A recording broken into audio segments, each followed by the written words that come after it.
cerrando notas, cerrando trimestre, Sí, ya, un poco de todo. un poco de todo, ¿no? Un poco de Sí, todo. sí, sí, sí, sí. 16 de diciembre, Gastón, bueno, dos fechas especiales, ¿no? Hoy va a ser Sí, nuestra última columna del 2021, después, bueno, vamos a estar anunciando cuándo arrancamos en el 2022. claro. Y el 16 de diciembre también está ligado, bueno, ¿qué fecha no está ligada al general Justo José de Urquiza? Pero la de hoy tiene que ver con su reelección como gobernador, así que contanos un poquito y bueno, después vamos a hablar del ejército grande también, de los movimientos. Claro, claro, sí, como decimos, en realidad es tan grande la obra de Urquiza que no necesitamos criticar a nadie más, Claro, no hay porque tiempo podemos hablar. para criticar a los No, otros. exacto, como hacen algunas veces las revisionistas, por ejemplo, que se dedican a criticar a Urquiza, y le digo, hablen de la obra de Rosas, y no tienen, entonces tienen que criticar a Urquiza. Estuve buscando las escuelas que inauguró Rosa. No, no hay. No, Inclusive por le eso, quitó todavía sigo y sí, no. inclusive los pocos fondos que había del Estado para enseñanza, Rosa los fue eliminando a través de los años. Pero bueno, por eso te digo, Urquiza tiene para hablar todos los días de la obra de Urquiza. Ayer se cumplieron años, 15 de diciembre del 41, su primer gobernación, eh, luego digamos, el final del gobierno de Pascual Echagüe, cuando el general Paz invade la provincia de Entre Ríos, con los correntinos. Urquiza es nombrado gobernador y se refugia en la isla del Tonelero, Ajá. y que está frente a Ramallo, cerca de Buenos Aires, donde es isla de Chihuahua, por esa parte, Sí, sí, sí. y desde ahí rearma su ejército para poder recuperar la provincia de Entre Ríos, ¿no? Urquiza dice, nadie dice, me eligen hacer este gobierno, y tampoco nadie se le exigió tanto sacrificio, ¿no? Porque dice, entrerrianos entro a obedecer, a mandar obedeciendo. Nadie ha sido colocado al frente de la provincia en circunstancias más difíciles. Qué Y así genial. empezó su primer gobernación, ¿no? La provincia estaba en manos de otras personas. El general Paz, uno de los grandes generales de la historia de Argentina, había invadido la provincia con el ejército de Corrientes. Así asume Urquiza, ¿no? En un estado, en un momento plácido, por así decirlo, ¿no? Y bueno, después de 4 años, es nuevamente reelegido por la legislatura entrerriana, un 16 de diciembre, pero ahora del 45, ¿sí? Urquiza va a ser reelegido para un nuevo cuaternio, ¿viste? De 4 años más, Ujú. para ser gobernador de la provincia de Entre Ríos, ¿sí? Y después va a ser reelegido por tercera vez un 1 de enero del 49-50, y esa vez va a tener una particularidad, que como ya está en campaña para preparando el ejército entrerriano para la batalla de Caseros, el general Urdinarrain se acerca hasta el campamento de Calá para llevarle los documentos con los que Urquiza se va a convertir en gobernador por tercera vez, ¿sí? O sea que era un tipo que, fíjate, la primera gobernación la recibe estando en la isla de Tonelero en campaña de defensa de la provincia, Sí, y la tercera la recibe en el campamento militar de Calá, preparando el ejército para derrocar a la tiranía de Rosas. Es decir, siempre su obra estuvo encaminada hacia ese fin, ¿no? A veces algunos revisionistas dicen, Urquiza, sí, pero tuvo 10 años, 20 años que fue rosista. En realidad, lo que Urquiza fue gobernador de Entre Ríos y sostuvo siempre la autonomía entrerriana. Cuando tuvo la capacidad el poder logístico para poder enfrentarse a Rosas, no lo dudó. ¿Sí? totalmente, totalmente. Nunca fue un obsecuente del gobierno central de Rosas, sino que operó en consecuencia de acuerdo a lo que le convenía a la provincia de Entre Ríos. Tres Eh, veces gobernador, más porque más. después se convierte en presidente, y cuando deja de ser presidente, se convierte por cuarta vez en 60-64 en gobernador de la provincia. Después viene José María Domínguez como gobernador de Ujú, Entre Ríos, que competía en la gobernación con López Jordán, hijo, pero ujú. Urquiza apoya la candidatura de Domínguez. Eso produce enojo en Jordán, que empieza a planificar la muerte. Después de Domínguez vuelve a ser Urquiza gobernador por última vez en el 68, y Jordán entonces entiende que mientras Urquiza esté vivo, él no podía ser gobernador. Por eso es evidente que el asesinato de Urquiza, de Jordán, solo obedecía a sus intereses personales, ¿sí? Su afán Totalmente. por ser gobernador. Y también en estos días estamos armando lo que es la campaña del Ejército Grande, ¿sí? Sí. Ya el 4 de noviembre las tropas de Calabria han empezado a moverse hacia la costa de Diamante, y y bueno, ya Sarmiento empieza a escribir. El boletín número 1 se escribió hace un par de días, mostrando cómo los soldados se van desbandando, las tropas santafesinas empiezan a cruzarse de bando, partidas de soldados del ejército de Mansilla empiezan a desbandar, y mañana va a haber un combate interesante, que es el primer combate que hay, que lo comentamos hoy porque, bueno, ya mañana no nos vemos y hasta el año que viene no nos vemos, que es la batalla del Paso del Tonelero. ¿Y qué pasó en esa batalla? Bueno, la batalla del Paso del Tonelero en ese momento venía la escuadra, los barcos de la escuadra brasilera junto con soldados argentinos. Después que Urquiza retorna de la banda oriental, los brasileños tenían que hacer el apoyo por agua a través del río Paraná. Entonces entran por el río para hacer logística en el cruce de los cañones y cosas pesadas en el río Paraná. Y tienen su primer encuentro, que es el primer combate entre las tropas de Rosas y las del Ejército Aliado Libertador, en lo que se conoce como la batalla, fíjate, otra vez, del Paso del Tonelero, a donde Urquiza inició su primer gobierno. Uh-huh. Y es el primer combate en estos países donde se utiliza barcos a vapor, por ejemplo. Y quien lo esperaba ahí, lo esperaba Mansilla, tratando de hacer una nueva vuelta obligado. Y hay un intercambio en un par de horas de unos 500 cañonazos, ¿no?, entre el barco y los cañones de Mansilla, que vuelve a pasar como la vuelta obligada, ¿no? Digamos, no solo se lo frenan un rato y después la escuadra sigue navegando. Claro. En ese barco, por ejemplo, en esos barcos venían Paunero, que iba a ser después de General Paunero, venía Mitre y venían Sarmiento en esos barcos, para sumarse al ejército en la costa de Diamante. Y bueno, inclusive Mansilla comete lo que se conocía en esa época como crimen de guerra, que era usar balas rojas para disparar contra los barcos de la escuadra del ejército aliado. Balas rojas se usaban en esa época, se llamaban a las balas de cañón. Uh-huh. Se las calentaba a fuego para que queden al rojo vivo y se las tiraba sobre los barcos que eran de madera, ¿no?, buscando incendiar o que caigan en la parte donde estaba el depósito de las municiones para reventar el barco. O prender fuego gente, ¿no? Finalmente la escuadra cruza igualmente y bueno, Mansilla clava los cañones, o sea, los destruye, y a partir de ahí huye hacia el sur a reunirse con las tropas de Rosas, ¿no? Y bueno, esos barcos finalmente llegan, y cuando pasan por la villa del Rosario, dice Sarmiento, desde las costas de Rosario, el pueblo le grita: ¡viva el ejército libertador, viva el general Urquiza! O sea que empiezan a mostrar el apoyo pleno. Eso lo deja registrado que no escribía Sarmiento, ¿no? Todo. Claro. Pero lo deja registrado Domingo Faustino Sarmiento, nada más y nada menos. Exacto. Ese libro, Sarmiento escribió unos libros que se llama Campaña del Ejército Libertador, el Ejército Grande, no me acuerdo ahora, y ahí registra todo, porque después él se convierte en el boletinero del ejército de Urquiza, y va a ir registrando y escribiendo proclamas o notas o boletines oficiales para ir informando a la tropa. Por ejemplo, en estos días, hace 2 días, escribe noticias del interior. Digamos, Urquiza envía circulares a todos los gobiernos de las provincias, invitando a sumarse, indicando qué pasa, y Sarmiento también escribe, por ejemplo, que Urquiza está atento a ver cuáles eran las noticias que venían de los gobiernos del interior también, viste, a ver si había reacciones o no, porque no te olvides que después del 51 esos gobernadores le dicen loco salvaje traidor unitario Urquiza para quedar bien con Rosas, pero cuando Urquiza cruza el Paraná nadie se mueve. O sea, ningún gobernador manda ejércitos a defender a Rosas. Estaban todos expectantes a ver qué pasaba, y finalmente nadie, inclusive de Mendoza, se habían prometido no sé cuántos miles de hombres, nadie mueve soldados para defender a Rosas, y los únicos que van a refugiarse son los que estaban, digamos, a medida que Urquiza van avanzando sobre Santa Fe, Echagüe, Santa Coloma, Mansilla, van retrocediendo hacia el sur, no sin ir quemando los pastos y destruyendo lo que pueden para que no quede en manos del ejército de Urquiza. Pero la diferencia va a ser que Urquiza va a ir avanzando sin destruir nada.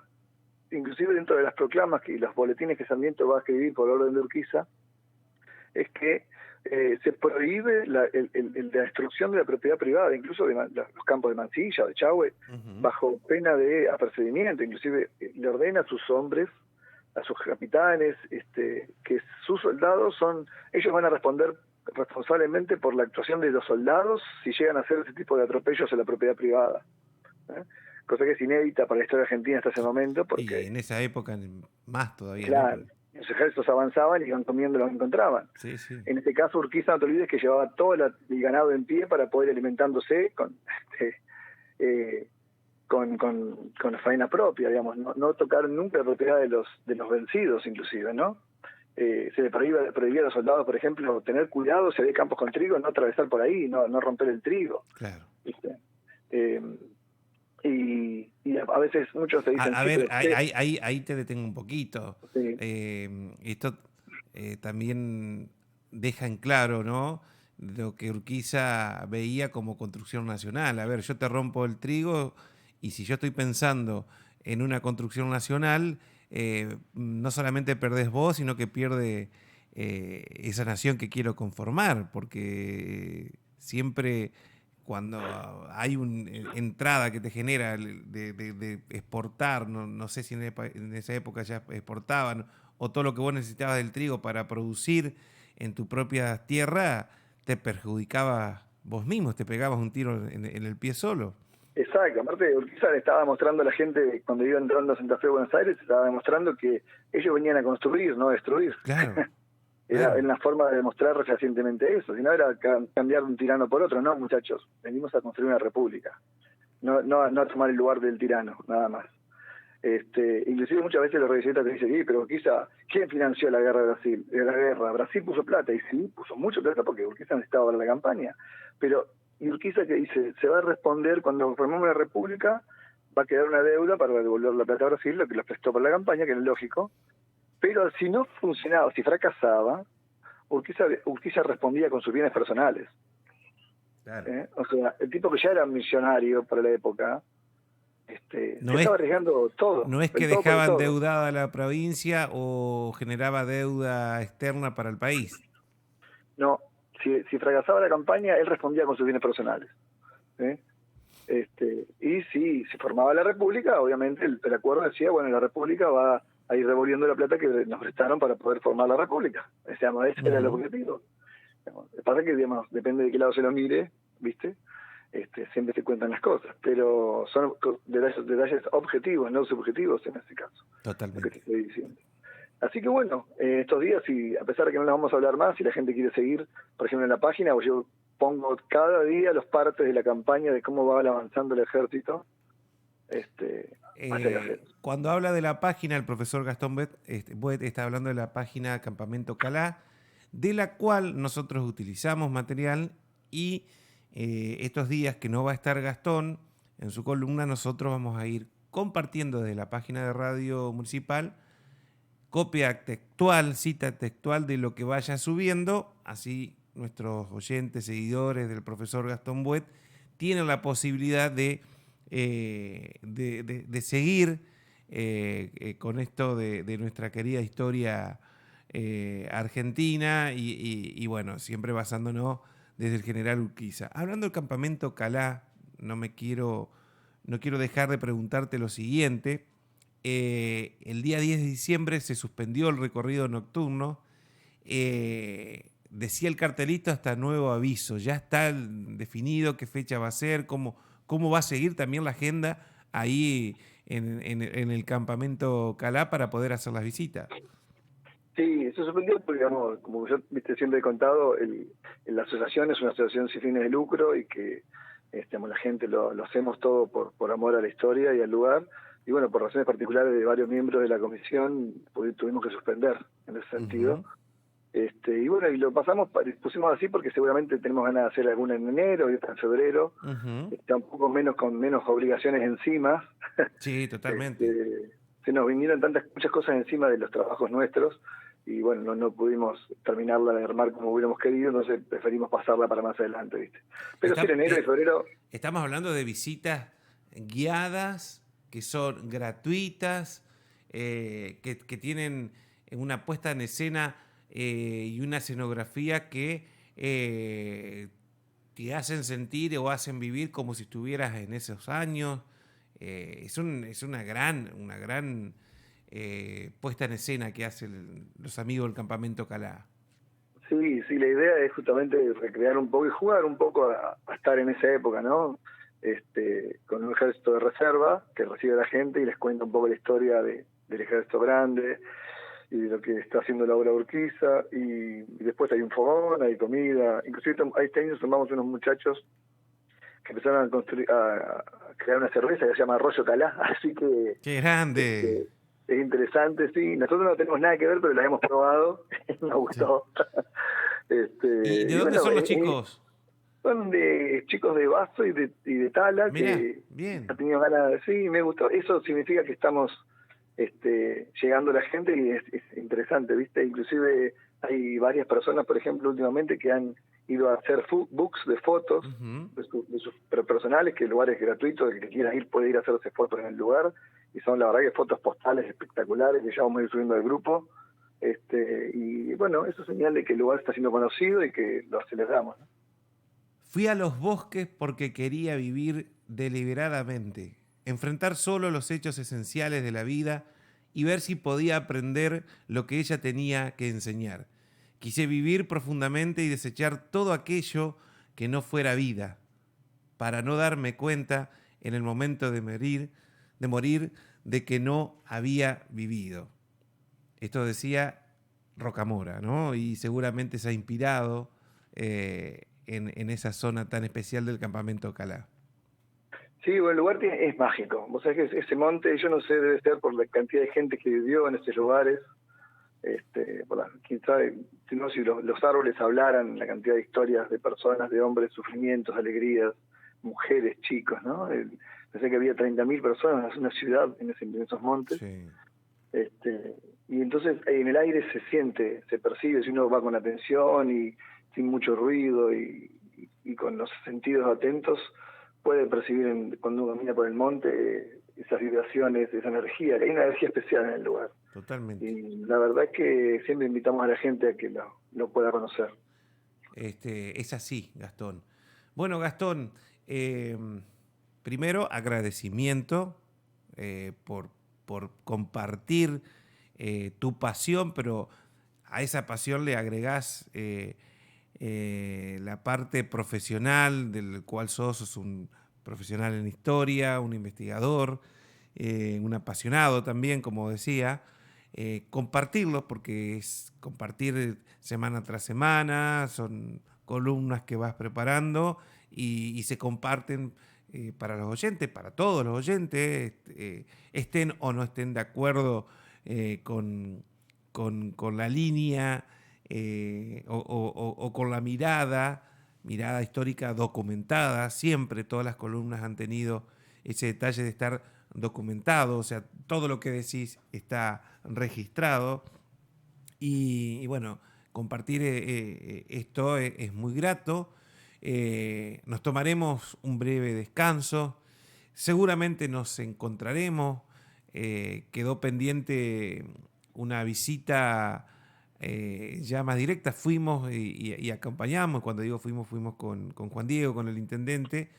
Pero decía Juan Diego lo que vos hoy mencionabas, ¿no? De eso especial que tiene ese monte del campamento Calá, que da ganas de ir e instalarse con tus seres queridos, con tus seres cercanos, ir y compartir no solamente una visita guiada, que son muy buenas, que son muy recomendadas, sino que en un día, en estos días que por ahí la gente tiene días libres de vacaciones y agarra esa ruta y te puede hacer en Río Gualeguay y le queda cerquita a Basavilbaso y puede hacer termas en Basavilbaso y por qué no el campamento Calá entre Rosario del Tala y Basavilbaso y terminás en el Palacio San José y después si querés terminás en las costas del Uruguay, ya sea en el Molino, en Colón, en cualquiera de las playas que hay en la costa del Uruguay, lugares que hay en nuestra provincia, pero a qué voy es que se ha hecho emblemático el campamento Calá y uno lo entró a conocer cuando te escuchaba y te leía y cuando lo conoció dijo, esto tiene algo místico, esto tiene algo especial. Sí, la verdad que bueno, gracias a vos porque nos da la oportunidad de dar a conocer el lugar a través de la radio, y de la historia rica de Entre Ríos, y lo que nosotros queremos reavivar justamente es el orgullo de la entrerrianidad, de su momento más epopéyico y más glorioso, ¿no? Y dejar por ahí a veces de admirar tanto a próceres foráneos, teniendo tan cerca algo que fue tan glorioso, que fue Entre Ríos dándole a la República su forma definitiva, digamos, un momento importantísimo para la historia de Argentina. Y bueno, y el 3 de febrero tenemos el acto por la batalla de Caseros, y siempre la gente puede pasar en cualquier momento, y cada día estamos tratando de ofrecer más cosas para que puedan pasar mejor. Así que los esperamos cuando quieran, y si Dios quiere nos volveremos a ver en algún otro momento. Y sí, gracias por Adrián, por la oportunidad esta, y hasta la próxima. Que 3 de febrero que nos encantaría estar ahí también en vivo. Y estaría bueno. Estaría muy Nosotros lo lindo, hacemos siempre. estaría muy lindo, Sí, estaría sí. muy lindo. Ahí siempre hacemos algún evento especial, tiramos unos gienazos, viste, como la otra vez. Sí, sí, sí. Estuvo espectacular eso. Gastón, bueno, felicidades, que estén bien vos, tu gente, los amigos del Campamento Calá, y desearte lo mejor. Bueno, que pasen un feliz fin de año todos, vos, tu equipo y tu audiencia, y nos reencontraremos en otra oportunidad. Un abrazo. Abrazo grande, amigo. El profesor Gastón Buet ha estado con nosotros en la mañana en esto que